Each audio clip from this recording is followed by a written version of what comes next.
¿A dónde iremos?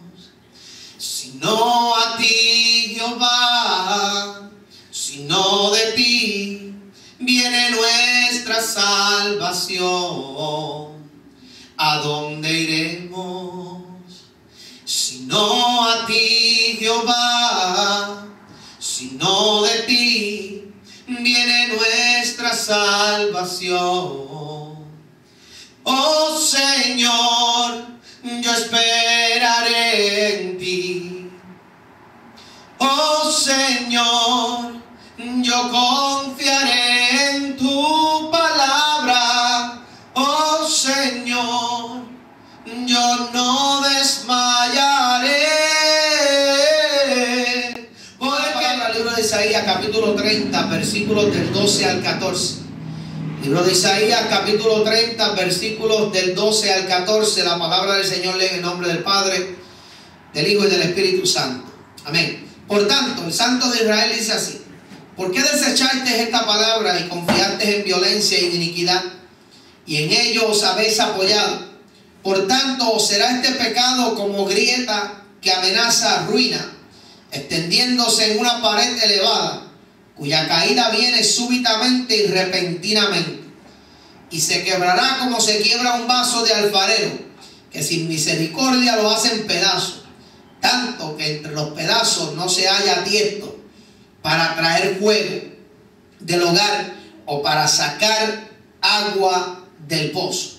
Te damos gracias, Dios de gloria, por estos versos bíblicos, por esta palabra y por este mensaje, Señor, que tú no me quites, sino que me uses, Dios de gloria, como tu boca en este momento, Dios de gloria. Que tú me utilices para traer una palabra, Dios de gloria, una palabra, Señor, que nos toque lo más profundo del corazón, que podamos aprender algo de ella y que nos edifique de manera especial, que destruya, Señor, lo que tenga que destruir, pero que edifique lo que tenga que edificar en nosotros, Padre Santo. En el nombre de Jesús yo te pido que tu Espíritu Santo me conceda, Señor, el denuedo, Dios de gloria, para hablar tu palabra y el mensaje de tu palabra. En el nombre de Jesús te pido, Dios de gloria, que tú amplifiques los oídos, Señor, de los que están aquí, pero más que todo que tú abras su corazón para que tu palabra haga el efecto que tiene que hacer, Dios de gloria. Dice la palabra que la fe viene por el oír y el oír por la palabra de Dios. Yo te pido, Señor, que los oídos sean amplificados, que tu Espíritu Santo permita que esta palabra penetre en los oídos, Señor, se vaya a través de todas las paredes, Señor, del techo y del piso, Padre Santo, y que tú te glorifiques de manera especial. En el nombre de Jesús, para la gloria de Dios. Cuando el Señor me daba, decía ahorita, cuando el Señor me daba el título o la palabra clave de lo que el Señor quería que yo hablara en este día, venía y yo le puse como nombre: hay una grieta. Poderoso Dios, aleluya. Y la palabra clave era la palabra en la palabra. Y mire, me la encontré allí en Isaías. Y no solamente en Isaías, me la encontré como en unos 12 versículos a través de la palabra grieta. Pero vamos a ver qué es lo que significa la palabra grieta, conforme, ¿verdad?, al diccionario de la Real Academia Española. Dice que la grieta es una hendidura alargada que se hace en la tierra o en cualquier cuerpo sólido. O sea, dice que la grieta también es dificultad o desacuerdo que amenaza la solidez o unidad de algo.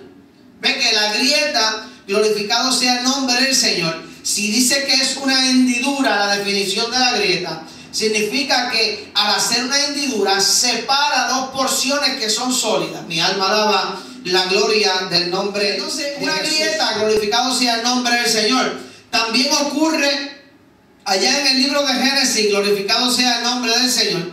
En el principio de la creación, que Dios creó a Adán, y Adán, ¿verdad?, de Adán sacó el hombre a Eva, glorificado sea el nombre del Señor. Y sabemos y conocemos la historia, cómo allá en el huerto del Edén, la serpiente, que era más astuta que los demás animales y de las demás bestias del campo, vino y engañó a la mujer, ¿verdad? Y la mujer engañó al hombre y el hombre entró en transgresión delante de Dios y allí entró el pecado, glorificado sea el nombre del Señor. Que hay tres palabras que ya no se escuchan en nuestros mensajes en el Evangelio.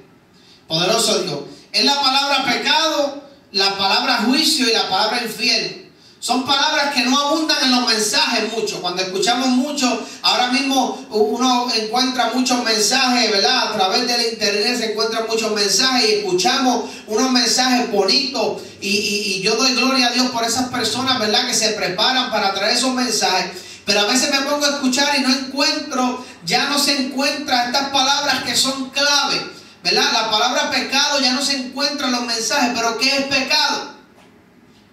El pecado es cualquier pensamiento, palabra, deseo, obra u omisión en contra o que no llena sus exigencias al compararse con ella, dice.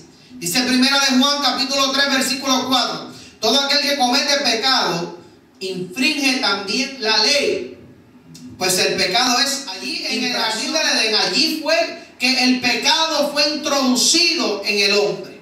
Ahora, el pecado creó entre Dios y el hombre una grieta. El pecado separó automáticamente a Dios del hombre. El pecado hizo una separación, se abrió una herida en algo que estaba sano, porque si había algo que estaba completo era la relación que Dios tenía con el hombre en el huerto, que hablaba con él, se paseaba el Espíritu Santo por todo aquello, o sea, había una comunión íntima con el hombre. Fue lo que vino a abrir una grieta, una separación entre Dios y el hombre. La otra palabra que mencioné es juicio.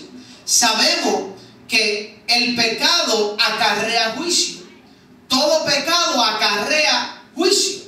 Juicio es un acto del entendimiento en virtud de lo cual discernimos y formamos una opinión en cuanto a la naturaleza real de alguna cosa o de algún hecho, o el verdadero carácter de alguna persona. Por lo que toca a esta aceptación de la palabra, debemos recordar que el juicio de Dios forma de nosotros es infaliblemente verdadero. O sea, Dios juzga el pecado. ¿Ven? Y eso es algo que tenemos que tener claro. Porque muchas personas, ¿verdad? No hablan de juicio, no hablan de juicio porque dicen, no, Dios no obra de esa forma. Bueno, la palabra dice, glorificado sea el nombre del Señor. Dice la palabra en el libro de Génesis capítulo 18, versículo 20, hacer tal, que hagas morir al justo con el impío, y que sea el justo tratado como el impío. Nunca tal hagas. El juez de toda la tierra no ha de hacer lo que es justo. O sea, tenemos que entender que el juicio de Dios es contra el pecado. Y claro, el pecado, ¿verdad? Sabemos que el pecado es la naturaleza que hay en todo ser humano. Glorificado sea el nombre del Señor, ¿verdad? Y si Dios juzga el pecado, glorificado sea el nombre del Señor, pues Dios juzga al que practica el pecado. Glorificado sea el nombre del Señor. De la misma forma que te enseño y te digo que el pecado hace una grieta, o sea, hace una separación entre Dios y el hombre. De la misma forma que te enseño que el juicio es contra el pecado o contra el que practica pecado. Poderoso Dios, aleluya. Dice ahí en Romanos 2:2, mas sabemos que el juicio de Dios contra los que practican tales cosas es la verdad. Glorificado sea el nombre del Señor. Hace una grieta entre el hombre y Dios. Poderoso Dios, aleluya. ¿Qué es lo que te vengo a hablar hoy? Hay una grieta entre tú y Dios. Hay una grieta. Glorificado sea el nombre del Señor. Entre Dios y tú hay una grieta, una relación íntima con el Señor. Tal vez nunca has escuchado hablar de quién es Jesucristo y quién es Dios. Por tanto, tal vez no entendías tú hoy día, no lo entendías hasta hoy, de que había una grieta, había una separación entre Dios y tú. Y esa grieta la ocasionó el pecado. Y porque el pecado está en tu vida, Dios juzga ese pecado en tu vida. Y porque ese pecado es juzgado, la paga de ese pecado, la condenación, es el infierno eterno de fuego. Pero yo te vengo a traer la solución. Mi alma alaba la gloria del que vive. Porque no te voy a decir que te vas a ir al infierno, ¿sí? Y el Señor no va a ser injusto de solamente mandarte al infierno sin darte la solución para que tú puedas entonces sellar esa grieta, para que tú puedas entonces sellar esa brecha que hay. Glorificado sea el nombre del Señor. Dice algo sencillo, la palabra dice, Juan 3, 16 al 18.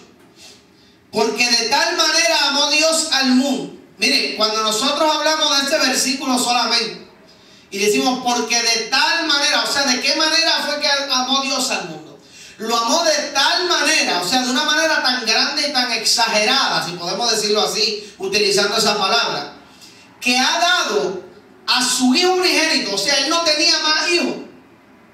Él no tenía más hijos, él dio al hijo unigénito.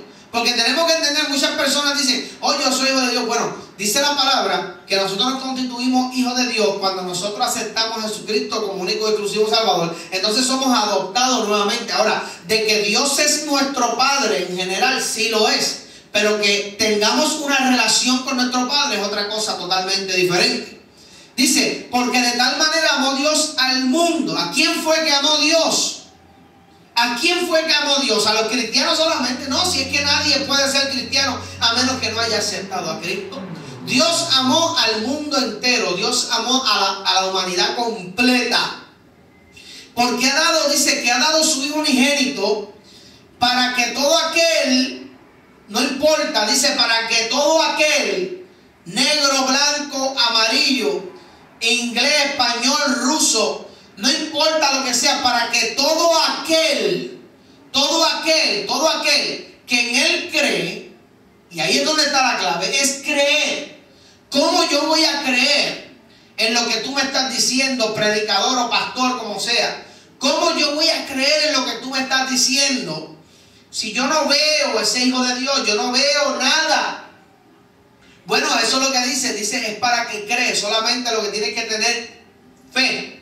Cantábamos ahorita en unos coros, poderoso Dios, aleluya, ¿verdad? Que si tuviera fe, o sea, si nosotros tuviéramos fe, le pedíamos al Señor que nos diera fe. La palabra dice que si tuviéramos fe como un grano de mostaza, un poco de fe solamente en creer que lo que tú estás escuchando en este momento es la palabra de Dios y que es lo que te va a hacer a ti reconciliarte nuevamente con el Señor.